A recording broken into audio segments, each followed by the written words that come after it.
প্রথম বিশ্বযুদ্ধ শেষ, ইতালি ছিল এলাইড পাওয়ারদের পক্ষে, মানে ব্রিটেন ফ্রান্সদের পক্ষে। যুদ্ধ শেষে ইউরোপ একদম ধ্বংসস্তূপে পরিণত হয়েছে, আর বিজয়ী দেশগুলোতে চলছে জয় উচ্ছ্বাস। কিন্তু ইতালির যুদ্ধ জয়ের উচ্ছ্বাসের চেয়ে হতাশা আর ক্ষোভ ছিল বেশি। কারণ ইতালি চেয়েছিল যুদ্ধে জিতলে তারা অস্ট্রিয়া হাঙ্গেরি এম্পায়ারের বিশাল অংশ নিজেরা পাবে। যেহেতু তারা যুদ্ধ করেছে বিজয়ী শক্তির পক্ষে, তারা ভেবেছিল বিশাল ভূমি ও রাজনৈতিক প্রভাব তারা পাবে। কিন্তু বাস্তবে তারা যা পেয়েছে তা ছিল খুবই সামান্য।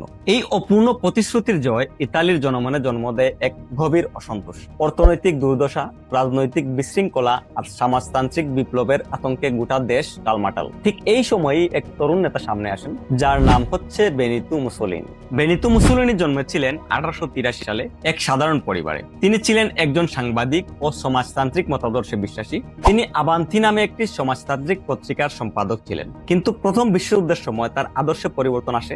যুদ্ধের পক্ষ নেয় সমাজতান্ত্রিকরা তাকে বহিষ্কার করে। এরপর তিনি আর্মিতে জয়েন করেন এবং যুদ্ধেও অংশগ্রহণ করেন। যুদ্ধের শুরুতেই আহত হয়ে যুদ্ধ থেকে অব্যাহতি পান। এরপর তিনি নতুন এক রাজনৈতিক পথ খুঁজেন, যেখানে থাকবে জাতীয়তাবাদ, শক্তি এবং ঐক্যবদ্ধ নিয়ন্ত্রিত সমাজ ব্যবস্থা।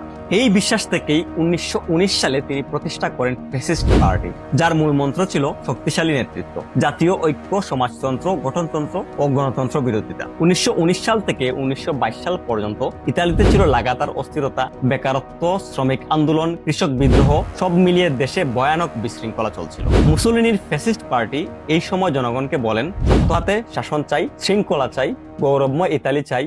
এই জাতীয়তাবাদী আবেগের সাধারণ মানুষ, ব্যবসায়ী শ্রেণী ও মধ্যবিত্তরা তার পাশে দাঁড়াতে শুরু করে।